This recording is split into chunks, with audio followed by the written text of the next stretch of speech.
Hey, you guys, welcome to my channel. I wanted to share something with you that is just so encouraging and how I heard God speaking to me through my lost phone. It's been a challenging beginning of the year. These first 3 months, I've been hit financially in many ways.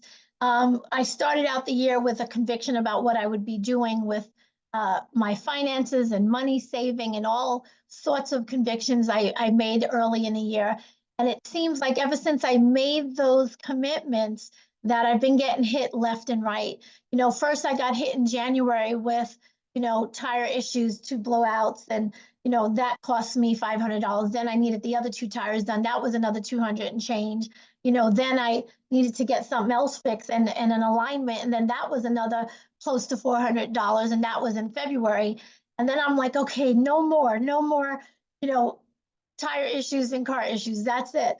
And then March comes and it's time for inspection. And I'm like, oh, I'll be fine. Go get a $10 inspection. Nope. Needed brakes. And so couldn't get the inspection. The brakes they were trying to charge 500 something dollars. Anyway, I found a place for about 350. But I had to wait for an appointment. So that meant me not being able to do Uber for almost a week. So that's money lost right there as well. I mean, it just was one after another after another. And when you start to see it come that many times, it's an attack. And I really believe that ever since I made that commitment, that this is what it's about. It's about trying to get me off my track from the commitment that I made before God. And, I'm not going to stop. I'm going to keep pressing. I'm going to keep pushing through. But I want to share with you what happened, last week that when I had to get the brakes done and just kind of wait out the whole week and lose money at the same time. It was a hard week. And I was just going through it. And then Friday, I was just looking forward to going to my Passover dinner. And so I went to the church in San Clemente that hosts Passover dinners every year. And on the way, I stopped at Walmart because I didn't want to do it when I came out. I knew I'd be tired. So I just said, let me do it prior to going there. I went and got the things I needed, got into the car, went to church, and they're beginning the dinner, they're beginning the teaching. And I went to take my phone out so that I could take a picture of the slides that they were teaching on, and my phone was missing. And I said, oh gosh, I left my phone at Walmart. I thought that I left it in the cart. And so I said, but you know what? I'm not leaving the dinner. I'm going to finish the dinner. Then I'm going to go to Walmart on the way back and I'll get my phone. And to be honest, I was at complete peace about it. And I just said, I'm not leaving the dinner. I'm going to wait till after. It will be there. So anyway, dinner's ended. I tell everyone goodbye. I was with four other sisters in Christ. And I said goodbye and I headed to Walmart. I'm looking up and down in the carts. I'm asking the people in the office, did anyone turn in a phone? And nothing. And I called my phone from Walmart, hoping somebody picked it up and somebody will answer, and nothing. I try again. I kept looking and then I called again, nothing. So I said, you know what? I left my name and number that they could reach me at. And I said, just give me a call if you find my phone, if anyone turns it in. And I went home. And on the way home, I said, you know what? I'll survive without a phone for a minute. I said, but God, I need my phone before Monday. I said, because I can't work without my phone. And so anyhow, I go to bed still in peace. Like I wasn't freaking out and like, oh my gosh, my phone. I really was in peace. I go to bed and I wake up in the morning and Karen, who was at the dinner with me, emailed me and said, Belinda, Renee found your phone. Now, Renee is her daughter. And it just turned out that Renee was the last one to the table. And she had come late. So because she had come late, she had to park far in the street and down the block. She couldn't park on the premises. There was no more parking. And so she wound up staying late to talk to the pastor, and then she offered help. She wanted to see how she could help out at the end. And so they said, hey, well, we need help with dishes. And so she stayed doing dishes. So on the way to her car, after she finished helping the church and serving, she sees this shiny object. And I'm going to tell you, I have this bling shiny case. Um, so she sees it in the dark. She's like, "What's that?" She bends down, looks it up, and she looks at the phone. And since my phone hadn't died yet, my face popped out in the screen. And she's like, "Oh my gosh!" She's like, "It's Belinda's phone," and she was just in amazement because she couldn't believe that she found my phone. And I had said to everyone at the table, "I'm going to Walmart to get my phone." So anyhow, so they email me, I email them back, and we kind of schedule to get my phone on Sunday. And so Sunday we all meet.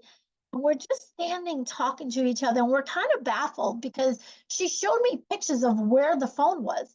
And the phone was in the street down the block away from the church. And I parked like about five, car spaces from the entrance. And so I was nowhere near the street or on the street. So I had parked in the parking lot, and we were trying to figure out, how did my phone get from the parking lot to the street down the block?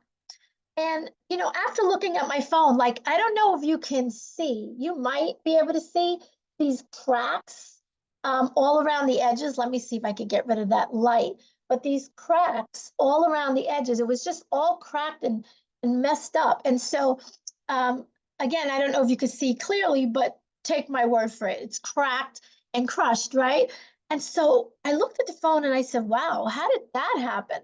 And anyway, so after a few minutes, we finally realized what happened. So here's the mystery. So we realized that I dropped my phone in the parking lot on the way into church, and it got picked up by a wheel and dragged out of the parking lot down the block, and then it released from the tire. And that's how my phone got crushed. And I looked at my phone and I made a few phone calls, and the phone worked. I was like, the phone got rolled over quite a few times because it was over a block away, and yet it still worked. I called, I did Zoom on it. I could see the Uber app, the Lyft app, and it worked. And this is when I really started to hear God speaking, because after the start of this year and after last week, that I was really going through it because I'm really trying to get to a certain place financially. I'm trying to get certain things paid off as well as save at the same time. I'm trying to get to the things that God has promised and that God has told me would be mine. And when you're constantly getting hit, it can get discouraging. And so here's the scripture that God put on my mind to remind me. So from 2 Corinthians chapter 4, verse 8 and 9, it says, "We are hard pressed on every side, but not crushed, perplexed, but not on despair, persecuted, but not abandoned, struck down, but not destroyed." I mean, think about it. My phone was rolled over for over a block, and it got crushed, but not destroyed. We were perplexed about how it got there. It took us a minute to figure it out. But, God is reminding me, and I want to share that with you. God is not abandoning us. He's there. And I know so many of you are going through like hardship. You're working hard. You're tired. You're constantly, it just never seems like you're getting ahead. You're trying, you're pushing through. And then there's more mishaps that I call them the pop-ups that continue to pop up. But I'm going to leave you with a scripture to remind you in verse 16 and to 18. It says in the same scripture, 2 Corinthians chapter 4, it says, "Therefore, do not lose heart, though outwardly we are wasting away, yet inwardly we are being renewed day by day. For our light and momentary troubles are achieving for us an eternal glory." So I leave that with you today, that if you're going through hard times, if you're feeling like you're being knocked down, if you're feeling like you're being crushed, if you're feeling like you just, can't take it anymore, just remember, God has not left you. God has not abandoned you. God is still there. And you just need to stay faithful, stay the course. You get knocked down today, just get back up and keep pushing through. And God will see you through. His faithfulness will always be there. So you remain faithful and stick it out to the end. I pray this encourages you guys. And Have a blessed day. See you on the next video.